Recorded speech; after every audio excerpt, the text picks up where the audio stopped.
नमस्कार, अपना प्रदेश उत्तर प्रदेश उत्तराखंड देख रहे हैं आप। मैं हूं आपके साथ पूजा मोहन पांडे। बुलेटिन की शुरुआत बड़ी और अहम जानकारी के साथ करेंगे। बड़ी खबर सामने आ रही है इस वक्त की। सीएम योगी आदित्यनाथ आज 3 जिलों का दौरा करने वाले हैं। सीएम का गोंडा दौरा है। जौनपुर और वाराणसी में कार्यक्रम। सीएम एथेनॉल प्लांट का उद्घाटन करेंगे। बूथ अध्यक्षों का सम्मेलन शिरकत करने वाले हैं सीएम योगी आदित्यनाथ। काशी में कानून व्यवस्था की समीक्षा बैठक करेंगे सीएम। बड़ी खबर, अहम जानकारी आपको ग्राउंड जीरो से दे रहे हैं। बड़ी खबर है लखनऊ से, जहां पर बूथ अध्यक्षों का सम्मेलन होगा, जहां पर शिरकत करने वाले हैं सीएम योगी आदित्यनाथ। काशी में कानून व्यवस्था की समीक्षा बैठक है।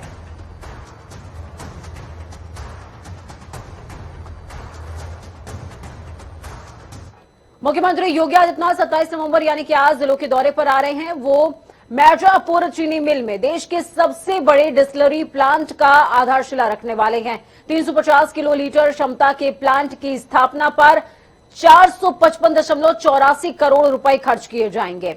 इस प्लांट में गन्ने के जूस, चीनी के घोल, जौ, मक्का और अन्य अनाज से एथेनॉल बनाया जाएगा। जिला गन्ना अधिकारी ओपी सिंह के मुताबिक इससे छोटा 250 केएल की क्षमता वाला डिस्टिलरी प्लांट लखीमपुर खीरी जिले के अजवापुर चीनी मिल में है। गोंडा में नया डिस्टिलरी प्लांट मई 2022 में बनकर तैयार हो जाएगा।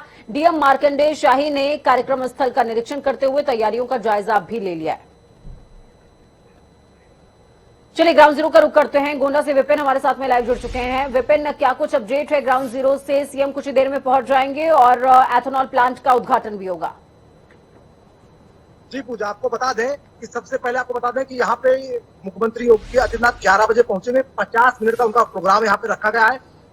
यहाँ पे एथेनॉल प्लांट का वो शिलान्यास रखेंगे। करीब 400 करोड़ रुपए की लागत में एथेनॉल प्लांट बनाया जा रहा है। आपको बताना है गोंडा के कस्बा विधानसभा में मिर्जापुर शुगर मिल में ये यहाँ पे मुख्यमंत्री योगी आदित्यनाथ द्वारा शिलान्यास करा। सबसे पहले आपको दिखा देता हूँ, यहाँ पे बहुत सारे पंडाल लगाए गए हैं। यहाँ पे किसानों की जो व्यवस्था है उसके लिए यहाँ पे तरह तरह के जो योजनाएं किसानों के लिए सरकार द्वारा चलाई जा रही है उसके बारे में यहाँ पे किसानों को बताया जाएगा। आपको इस तरफ दिखा देते हैं, आप देख सकते हैं ये मंच है।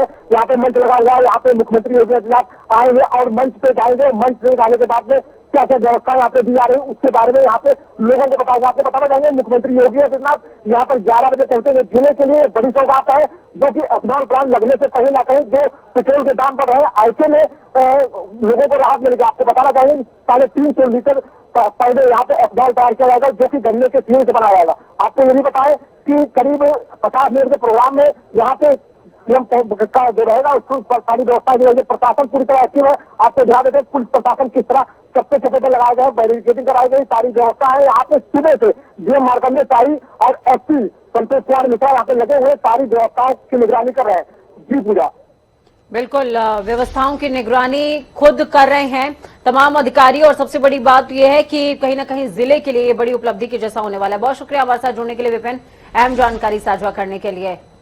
खबरों में आगे बढ़ते हुए आपको बताएं कि इस समय सूबे की जो सबसे बड़ी घटना है, इस समय तांडव का रूप उसने धारण कर लिया है। उत्तर प्रदेश के प्रयागराज जिले के फाफामऊ में एक दलित परिवार के 4 लोगों की निर्मम हत्या हो जाती है। इसमें खुलासा हुआ है, सूत्रों के अनुसार 4 लोगों की हत्या से पहले हत्यारों ने मां और नाबालिग बेटी के साथ में दुष्कर्म की वारदात को अंजाम दिया। उसके बाद गला घोट कर हत्या की गई है। माना जा रहा है कि पोस्टमार्टम रिपोर्ट में भी उनके साथ की गई क्रूरता सामने आ चुकी है और रिपोर्ट में मां बेटी के साथ रेप की पुष्टि हो चुकी है।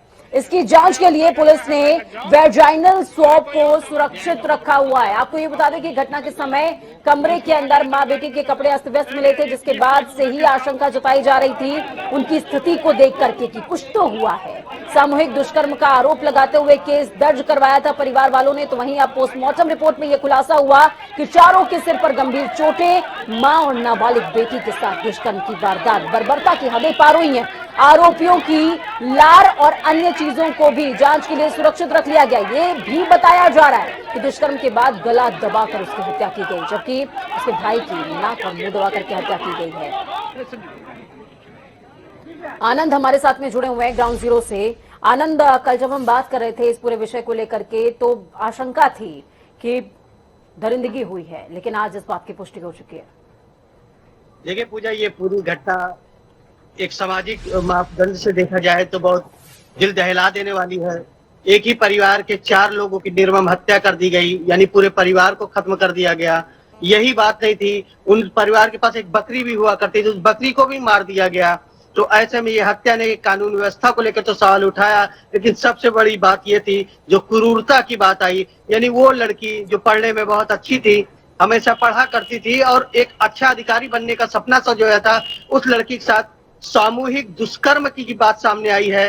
हालांकि पोस्टमार्टम रिपोर्ट के बाद उसके जो पार्ट्स की कुछ है वो सुरक्षित रखा गया है और कई जगह जांच के लिए भी भेजा गया है। यानी ये बात तय है कि शायद ये जो रेप की पुष्टि की बात है, सामूहिक दुष्कर्म की बात है, इसकी भी पुष्टि जल्दी हो जाएगी। लेकिन ये बात कहीं न कहीं शर्मनाक है और ऐसे में लोगों को एक गलत संदेश जाता है साथ ही। लेकिन इस मामले में पुलिस यानी पीड़ित परिवार ने कई पुलिस वाले और जिस पे हत्या का आरोप लगा है उनको गिरफ्तारी की है, 2 पुलिसकर्मियों को भी निलंबित किया है। लेकिन अभी भी परिवार की कई डिमांड्स है।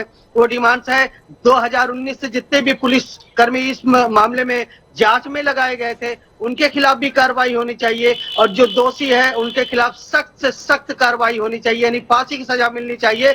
लेकिन अब पुलिस इस पूरे मामले पर अभी भी जांच कर रही है। उनका कहना है हम लोग इस पूरे एंगल पे एक एक पहलुओं पर जांच कर रहे हैं और जांच के बाद सारी और सबसे बड़ी बात यह है आनंद कि ढिंढोरा भले ही लाख पीट लिया जाए, मुनादी फिरवा ली जाए कानून व्यवस्था की, लेकिन जब धरातल पर सांसें सांसत में नजर आती है तो सोचने पर मजबूर होना चाहिए कि क्या हम इसी कानून व्यवस्था की बात कर रहे हैं, क्या इसी कानून व्यवस्था का ढिंढोरा पीट रहे हैं कि खाकी जो है वो खबरदार भी है और सुरक्षा भी दे रही है। यही खाकी है जो 2019 से लेकर के आज तक इस परिवार को सुरक्षा नहीं दे पाई है। बहुत शुक्रिया हमारे साथ जुड़ने के लिए आनंद, अहम जानकारी साझा करने के लिए। आम आदमी पार्टी के प्रदेश प्रभारी और राज्यसभा सांसद संजय सिंह को जान से मारने की धमकी मिली। शुक्रवार को उन्होंने इस संबंध में लखनऊ पुलिस को टैग करते हुए ट्वीट किया।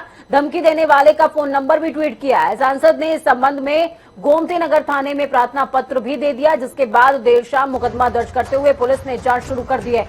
संजय सिंह ने ट्वीट में कहा कि मुझे फिर गोली मारने की धमकी मिली है। शायद कुछ लोग मुझे जान से मारना चाहते हैं, कोई बात नहीं, लेकिन मैं उन कायर गुंडों को बताना चाहता हूं कि जुर्म और भ्रष्टाचार के खिलाफ आवाज उठाना बंद नहीं करूंगा।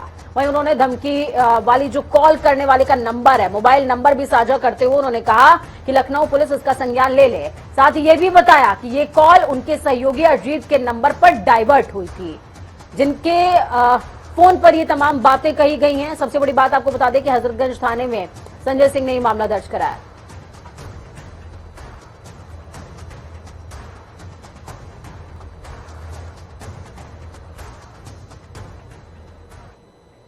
चलिए अब बात हरदोई के संडीला की करेंगे, जहां पर आज बड़ा राजनीतिक घटनाक्रम घटित होने वाला है। हरदोई के संडीला विधानसभा के अतरौली के पास झाबर मैदान में आज पूर्व सीएम अखिलेश यादव, सुहेल देव, भारतीय समाज पार्टी के सुप्रीमो ओम प्रकाश राजभर संयुक्त रूप से एक विशाल जनसभा को संबोधित करने वाले हैं। दोनों नेता महाराजा साहिल सिंह अर्कवंशी के 15वें मूर्ति स्थापना कार्यक्रम में सम्मिलित हो रहे हैं। सपा के एमएलसी डॉक्टर राजपाल कश्यप ने कहा कि समाजवादी पार्टी और सुभाषपा की ये साझा रैली ऐतिहासिक होगी और हरदोई की सभी 8 सीटों पर सपा की न सिर्फ जीत सुनिश्चित कराएगी बल्कि भाजपा की जमानत भी जब्त कराएगी, क्योंकि जनता भाजपा से परेशान हो चुकी है।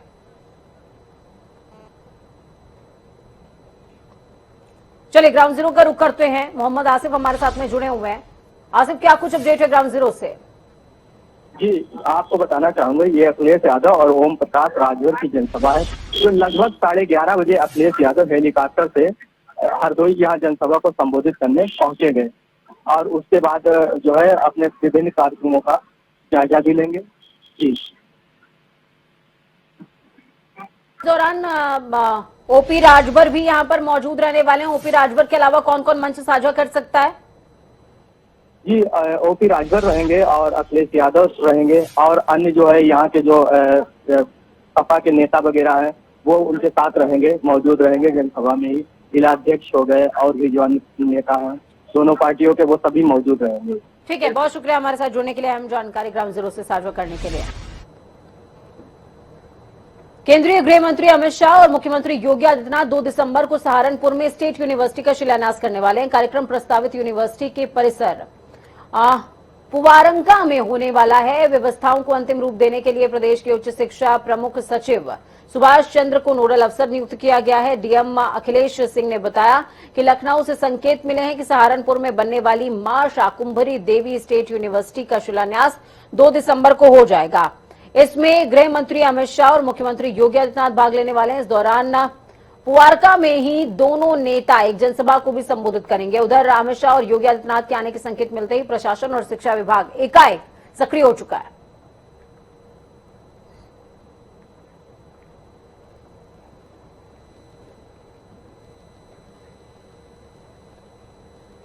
चलिए खबरों में आगे बढ़ते हुए बात देवभूमि की करेंगे। आपको बता दें कि इस समय हल्द्वानी में आज शहीद सम्मान यात्रा का आयोजन किया जा रहा है, जिसका हल्द्वानी के रामलीला ग्राउंड में सम्मान समारोह का आयोजन होगा, जिसमें कैबिनेट मंत्री गणेश जोशी शिरकत करेंगे। इसके अलावा केंद्रीय राज्य मंत्री जनरल वीके सिंह ने भी वो भी आ सकते हैं, वो भी शामिल हो सकते हैं। आज होने वाले इस समारोह में शहीदों के परिजनों को सम्मानित किया जाना है। शहीद सम्मान यात्रा समारोह सुबह 11 बजे आयोजित होगा, यानी कि अब से कुछ देर बाद समारोह में नैनीताल जनपद के 56 शहीदों के परिजनों को ताम्रपत्र देते हुए सम्मानित किया जाएगा। योगेश हमारे साथ फोन लाइन पर जुड़े हुए हैं। योगेश, क्या कुछ तैयारी पूरे कार्यक्रम की? तौर से मैं बता दूं, कहीं ना कहीं आज शहीद सम्मान यात्रा का हल्द्वानी में आयोजन किया गया है, जिसमें जो सैनिक कल्याण मंत्री है गणेश जोशी वो खुद शिरकत करेंगे। इसके अलावा शहीदों के परिवारों को यहाँ पर आमंत्रित किया गया है। जो शहीदों की वीरांगनाएं हैं उनके यहाँ पर स्वागत किया जाएगा, उन्हें तामपत्र देकर सम्मानित किया जाएगा। तो कहीं ना कहीं एक हल्द्वानी में आज शहीद सैनिकों के लिए भाजपा सरकार ने एक बड़ा कार्यक्रम आयोजित किया है। ठीक है योगेश, ये कयास लगाए जा रहे हैं कि जनरल वीके सिंह शामिल हो सकते हैं, क्या इस बात की पुष्टि हो चुकी है?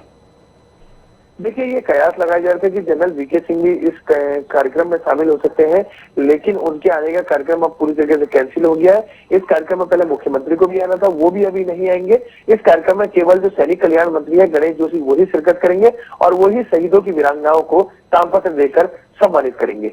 जी, बहुत शुक्रिया योगेश हमारे साथ जुड़ने के लिए, अहम जानकारी साझा करने के लिए। तो बड़ी खबर आपको बता रहे हैं, सीएम खुद यहां पर पहुंचने वाले थे, लेकिन फिलहाल नहीं पहुंचेंगे। गणेश जोशी शिरकत करने वाले हैं इस पूरे कार्यक्रम में और तमाम शहीदों का सम्मान किया जाएगा।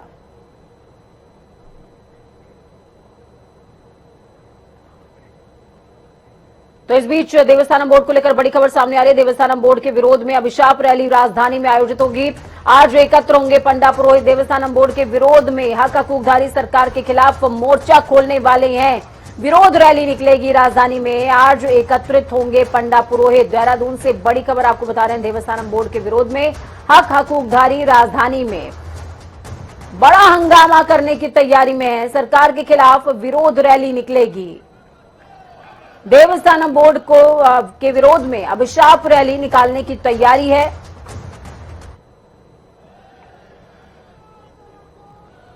सरकार को घेरने की तैयारी पंडा पुरोहितों ने कर ली है और अब इसी के साथ प्रेशर पॉलिटिक्स का आगाज। इस खबर पर ज्यादा जानकारी के लिए अजीत काम्बोज हमारे साथ में जुड़ चुके हैं। अजीत, क्या कुछ अपडेट है ग्राउंड जीरो से? तीर्थ पुरोहितों ने पहले ही चेतावनी दी थी कि अगर कोई हल नहीं निकलता है तो 27 नवंबर यानी कि आज के दिन से आगाज हो जाएगा और वो आगाज हो रहा है। बिल्कुल, आज का दिन काफी महत्वपूर्ण है देवस्थानम बोर्ड को लेकर। जिस तरह से लगातार पंडा पुरोहित हक हकूकधारी देवस्थानम बोर्ड के विरोध में प्रदर्शन कर रहे हैं। पिछले ही दिनों मंत्रियों के आवासों के बाहर शीर्षासन किया गया, प्रदर्शन किया गया, काफी नोकझोंक मंत्रियों के साथ हुई है देवस्थानम बोर्ड को लेकर। और अब कुछ ही देर बाद यानी ठीक 12 बजे से देहरादून के गांधी पार्क से सचिवालय तक अभिशाप रैली उत्तराखंड के जो पंडा पुरोहित समाज है उनकी तरफ से निकालने का ऐलान किया गया है, जिसको लेकर पंडा समाज के जो लोग हैं वो एकत्रित होने लगे हैं गांधी पार्क के बाहर। अब वो कितनी देर बाद रैली का आगाज करेंगे इसका इंतजार हो रहा है। 12 बजे का समय रखा गया था और डीएम एसएसपी को पत्र के माध्यम से एक परमिशन भी मांगी गई है कि सचिवालय कूच उनको करना है। एक खास बात है आज की रैली को लेकर, 27 नवंबर आज का दिन इसलिए चुना गया है क्योंकि 27 नवंबर 2019 को आज के ही दिन देवस्थानम बोर्ड का गठन हुआ था त्रिवेंद्र रावत सरकार में और आज ही के दिन से लगातार इसका विरोध भी हो रहा है। 2 साल पूरे हो चुके हैं देवस्थानम बोर्ड के गठन को लेकर। तो आज अभिशाप रैली और काला दिवस के तौर पर पंडा समाज इस दिन को मना रहा है और सरकार से मांग है कि चारधाम देवस्थानम प्रबंधन बोर्ड को तत्काल भंग किया जाए, क्योंकि इससे कई तरह के हक हकूक हैं जो पंडा समाज के वो दब रहे हैं, वो घट रहे हैं। तो इसकी मांग है कि सीधे तौर पर इसको भंग किया जाए और भंग से नीचे मानने को वो भी तैयार नहीं है। बिल्कुल, बहुत शुक्रिया अजीत हमारे साथ जुड़ने के लिए, हम जानकारी साझा करने के लिए। तो हक हकूकधारियों में गुस्सा चरम पर है और ऐसे में देखना ये होगा कि क्या सरकार इनको मना पाएगी क्या। खबरों में आगे बढ़ते हैं। हल्द्वानी के गौला पार का टमाटर जो कि देश के साथ साथ विदेशों में भी अपनी ख्याति को बनाए हुए है, जो कि कभी विदेशों तक अपनी छाप छोड़ता था, लिहाजा इस बार भारी बारिश हुई, इसकी वजह से टमाटर की फसल बर्बाद हो चुकी है, जिससे लागत निकलना तक मुश्किल हो गया और किसान बेहद मायूस। सिंचाई विभाग के अधिकारी के मुताबिक जब तक नहरों की मरम्मत नहीं हो जाती तब तक वो बजट का आवंटन नहीं हो जाता मरम्मत के लिए, तब तक नहरों की मरम्मत करना संभव नहीं है और इस वजह से किसानों को सफर करना पड़ रहा है। ये खास रिपोर्ट देखिए।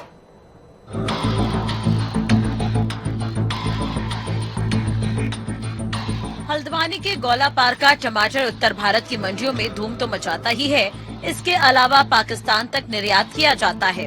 पिछले दिनों हुई भारी बारिश से टमाटर पूरी तरह बर्बाद हो चुका है, जिससे किसान की असल पैदावार में लगी रासायनिक खाद, दवाइयां और मेहनत मजदूरी तक नहीं निकल पा रही है। किसानों की माने तो भारी बारिश से फसल तबाह हो चुकी है। दूसरी तरफ भारी बारिश के चलते नहरें भी क्षतिग्रस्त हो गई हैं, जिससे सिंचाई का संकट भी गहरा गया है। बरसात से पहले टमाटर सही था, सूख तो पैसा रहा था वैसे, लेकिन ये बरसात आई इसने सब कहानी खराब कर दी। ऐसे समझो लागत नहीं लौटेगी अब उसमें, इतनी स्थिति खराब होगी। दाना जो लग रहा है वो भी साला काला पड़ेगा, सुकड़ जाता है, बेकार हो गया, जहर जैसा बरसा ये बिल्कुल। कितने में बोया था? ये हमारा 2 एकड़ था कम से कम। कितना नुकसान हुआ? बहुत ही नुकसान हो गया, समझो ऐसे समझो लागत पानी मुश्किल से लौटेगी, मेहनत तो छोड़ो आप।